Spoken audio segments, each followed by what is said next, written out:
Today, we're really diving deep, into some dark stuff. The darkest corners of human behavior, really. Yeah, for sure. We've got 3 cases, each one more shocking than the last. Right. And I think what's so interesting about these is it's not just about the crimes themselves. It's the why. The why. Like, why do some people survive these unimaginable horrors, but others succumb to this darkness, That's the question, right? It's a question that's haunted philosophers and psychologists for centuries. I mean, and while we may never have all the answers, maybe by examining these cases, we can get some insights into how resilient the human spirit is. Yeah. But also just the twisted psychology of, the people who harm others. Yeah. So first we're going to Cleveland, Ohio. Okay. This is where Ariel Castro held Michelle Knight, Amanda Berry, and Gina DeShizis captive for over a decade. Wow. Then we're going to go to Jacksonville, Florida. Okay. The tragic case of Taylor William, a mother's carefully constructed facade, hiding a terrible secret. And then finally, we're going to Deltona, Florida. Right. The murder of Gail Clevenger, where teenage friendships take a really sinister turn. Yeah. What's interesting to me is that each one of these cases offers like a glimpse into a different facet of just human darkness. Oh, for sure. And I think the thing that's really interesting that keeps coming up is deception. Yes. In each one of these stories, the perpetrators crafted these elaborate lies. They mask their true intentions. Totally. And it really delayed justice. Yeah. Let's start with Ariel Castro. Okay. This wasn't just a random act of violence. This guy was a master manipulator. Yeah. He knew how to blend in, how to prey on vulnerabilities, and really how to control his victims. His tactics were so similar to Ted Bundy. You're right. Castro, Bundy, they both use charm and just this kind of familiarity to disarm the victims. Yes. They often targeted these young women who were struggling. Right. And they'd offer them a ride or a meal or a listening ear, only to lure them into this web of control. It's terrifying. It's a reminder that predators a lot of times hide in plain sight, They do. And they exploit our basic human need for connection and for trust. And the fact that he was able to keep these women captive for so long I know. in a residential neighborhood? Yeah. It's mind-boggling. How did he avoid detection for all those years? It's really all about his manipulation and his ability to compartmentalize. Okay. He was able to maintain this seemingly normal life. Right. He even participated in searches for the women that he was holding captive. It's crazy. Yeah. And that's the kind of compartmentalization that you see in people with antisocial personality disorder. Okay. Where they just detach from their actions. Yeah. And they lack empathy for their victims.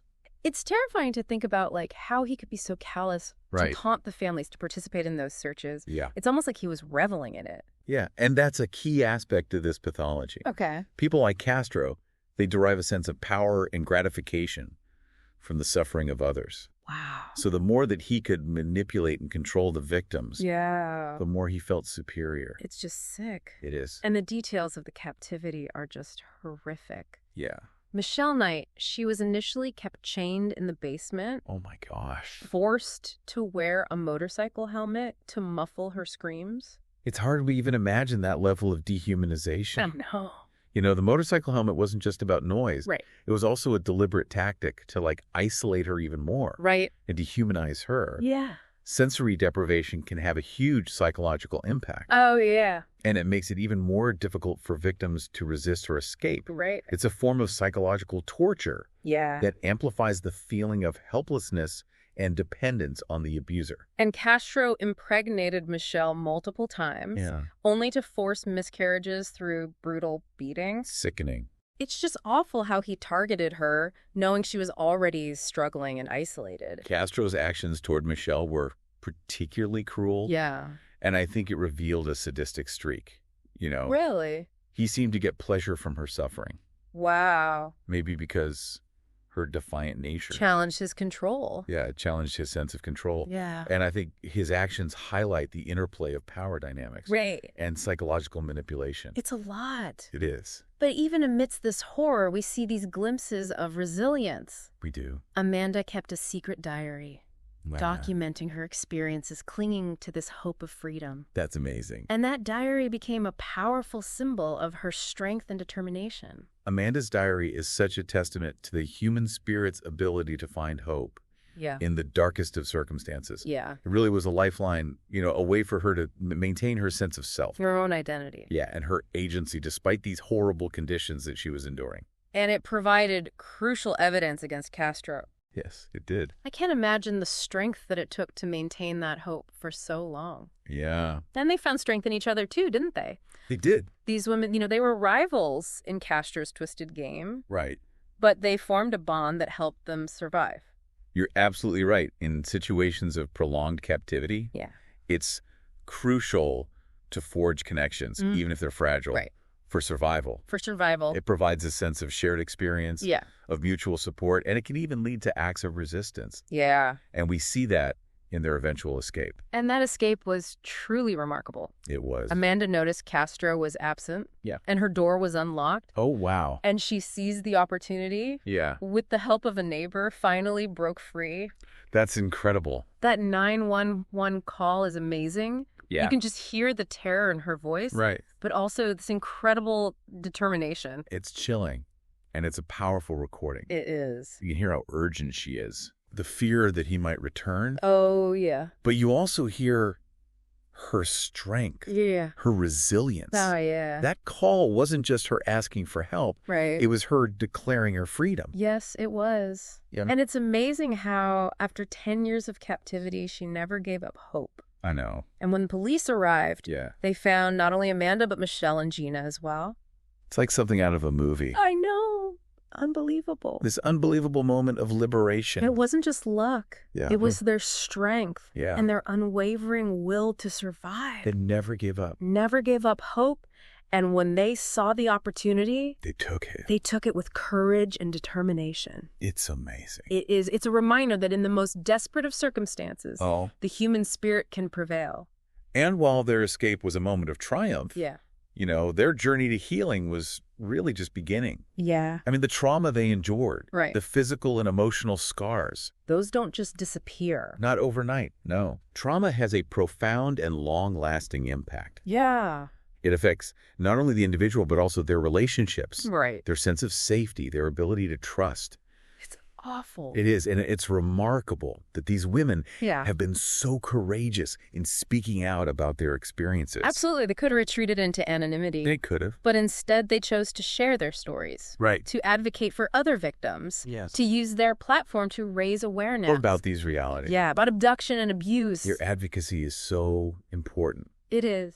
By sharing their stories. Yeah. They're not only giving a voice to other survivors. Right. But they're challenging the stigma. Yes. Surrounding victimhood. It's huge. It is. They're showing the world that healing is possible. Yeah. Even after the most horrific experiences. It really is a powerful testament to the resilience of the human spirit. Yes, it is. And, it's such a stark contrast to this tragic case of Taylor Williams, a 5-year-old girl from my hometown of Jacksonville, Florida. Oh, wow. Whose disappearance and death really shook the community to its core.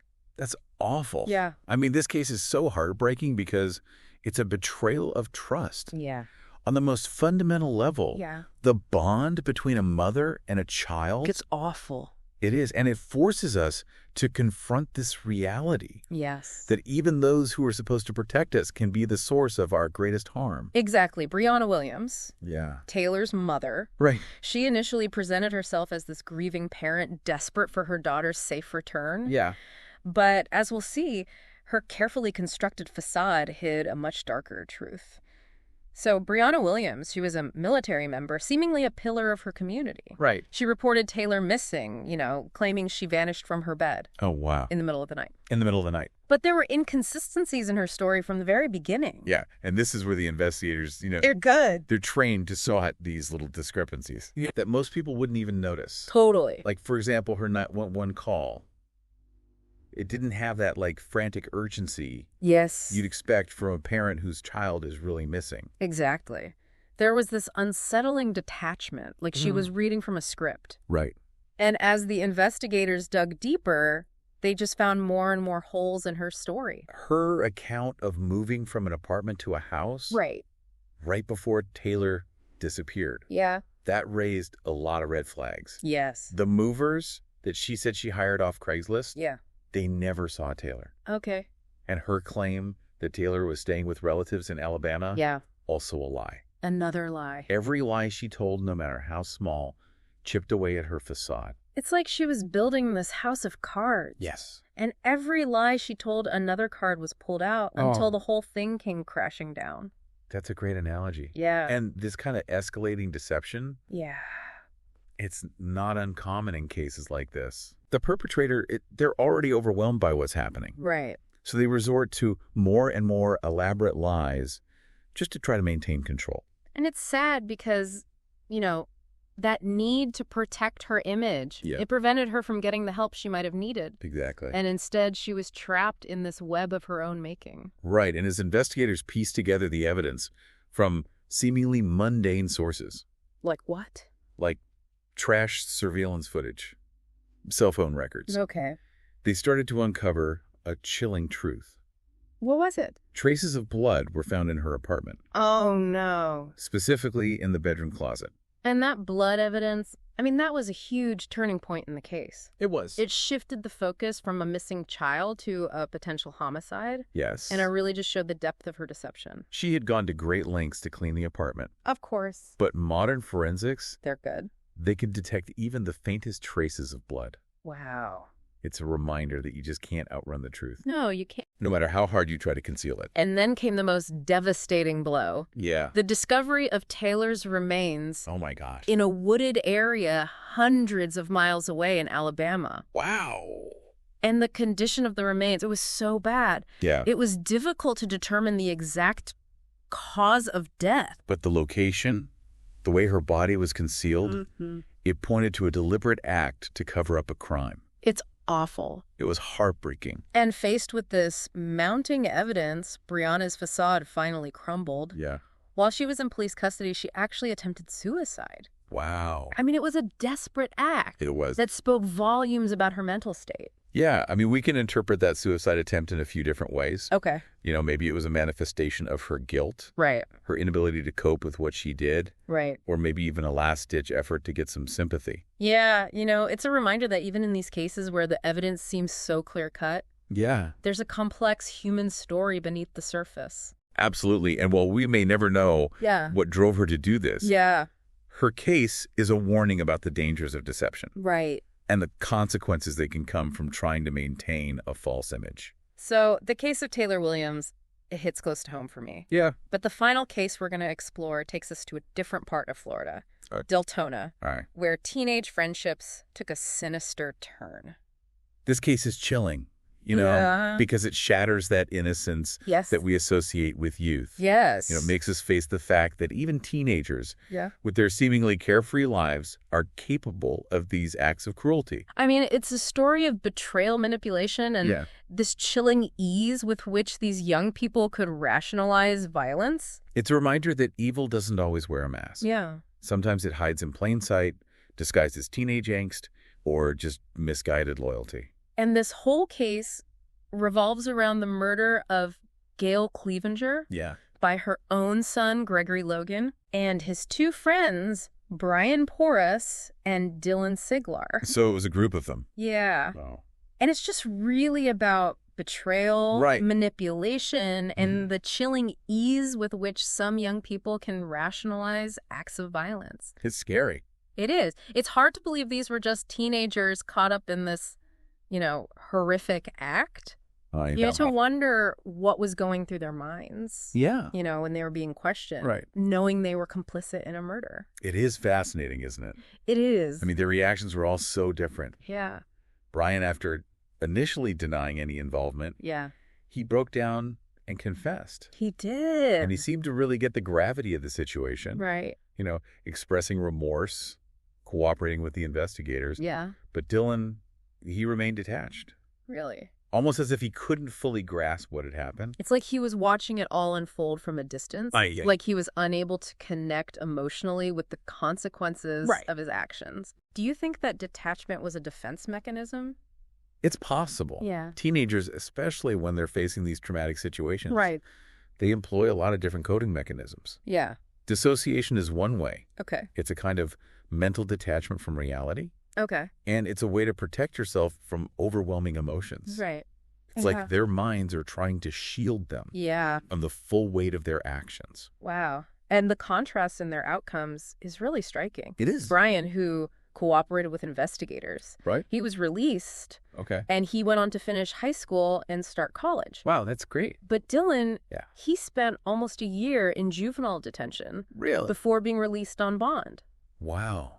So different outcomes. Very different. It really underscores the complexities of the juvenile justice system. It does. I mean, it aims to balance accountability with rehabilitation, recognizing that young people... They're still developing. Exactly. Yeah. And they have the potential for change. Right. And I think Brian's willingness to take responsibility and to show remorse probably played a huge part in his more lenient sentence. Absolutely.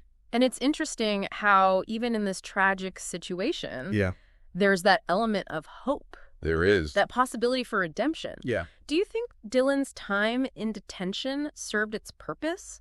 I mean, that's a tough question. It is. It's hard to say. Yeah. I mean, the impact of incarceration, especially on young people, it's complex. Yeah. You know, it's multifaceted. Yeah. And while it is intended as punishment and rehabilitation, sometimes it has unintended consequences. Like what? Further alienation, trauma, and, you know, even criminalization. So it's not just about the time spent behind bars. Yeah. It's about the support systems. Yes. Both during and after incarceration. That's right. To help them reintegrate into society. Exactly. And make positive changes. Yeah. Rehabilitation takes a multifaceted approach. You have to address not only their behavior.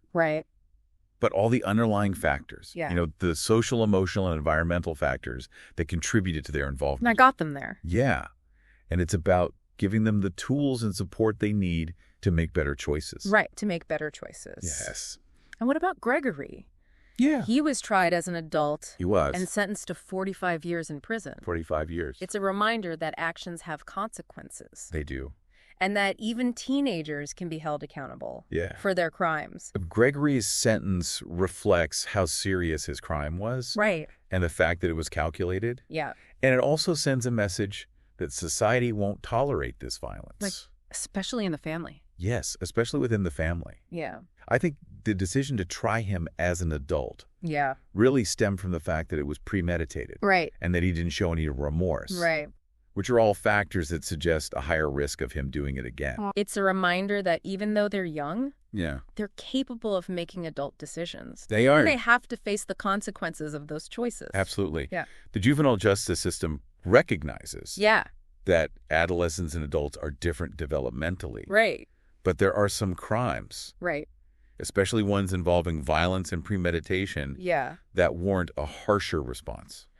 So these three cases, while they're different in a lot of ways, they all expose these dark undercurrents that can exist in seemingly ordinary lives. That's right. They remind us that evil isn't always obvious. Right. And that manipulation can be subtle. Yeah. And that even those we trust can betray us. It's true. In horrific ways. And they highlight how important awareness is. Yes. You know, paying attention to those little cues and red flags that might show that someone is struggling or they have bad intentions. We talk about stranger danger a lot. We do. But the reality is most violence, it's perpetrated by someone the victim knows.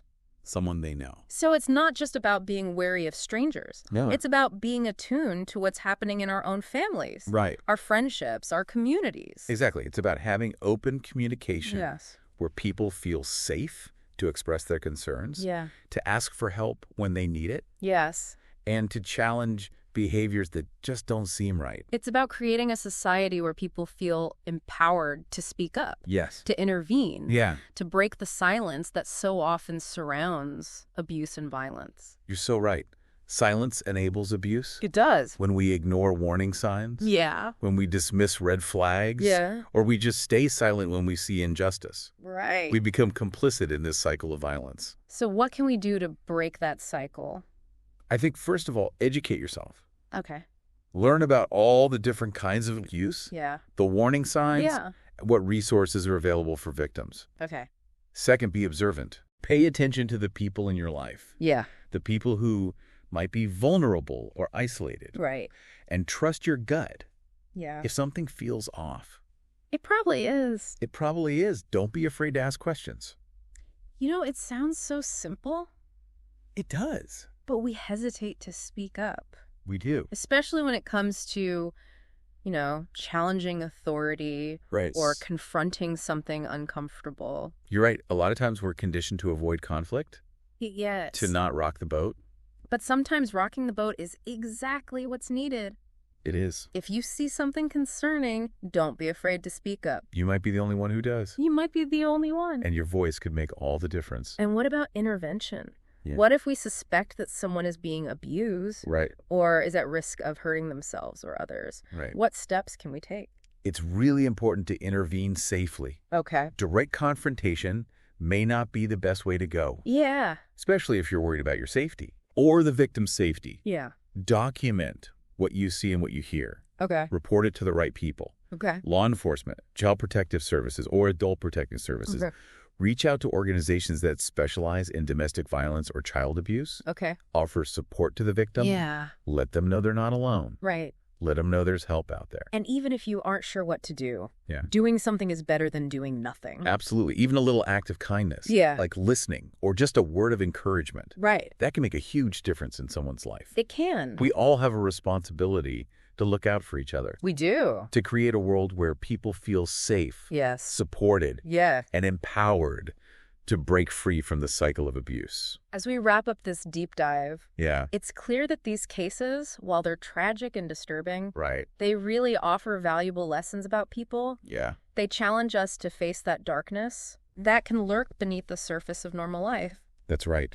But they remind us that the human spirit is resilient. It is. And how important hope is. So important. Even in the face of really unimaginable adversity.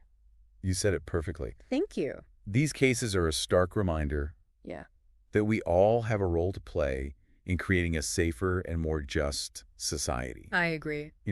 Fostering a culture of awareness. Right. Empathy and intervention. Yes. We can make a difference. We can make a difference. So as we move forward, let's remember the lessons we've learned, the stories we've heard, and our responsibility to create a world where these tragedies are less likely to happen. Less likely to happen. Thanks for joining us on this challenging but very essential journey. Absolutely. Till next time, stay curious, stay informed. Stay informed. And most importantly, stay safe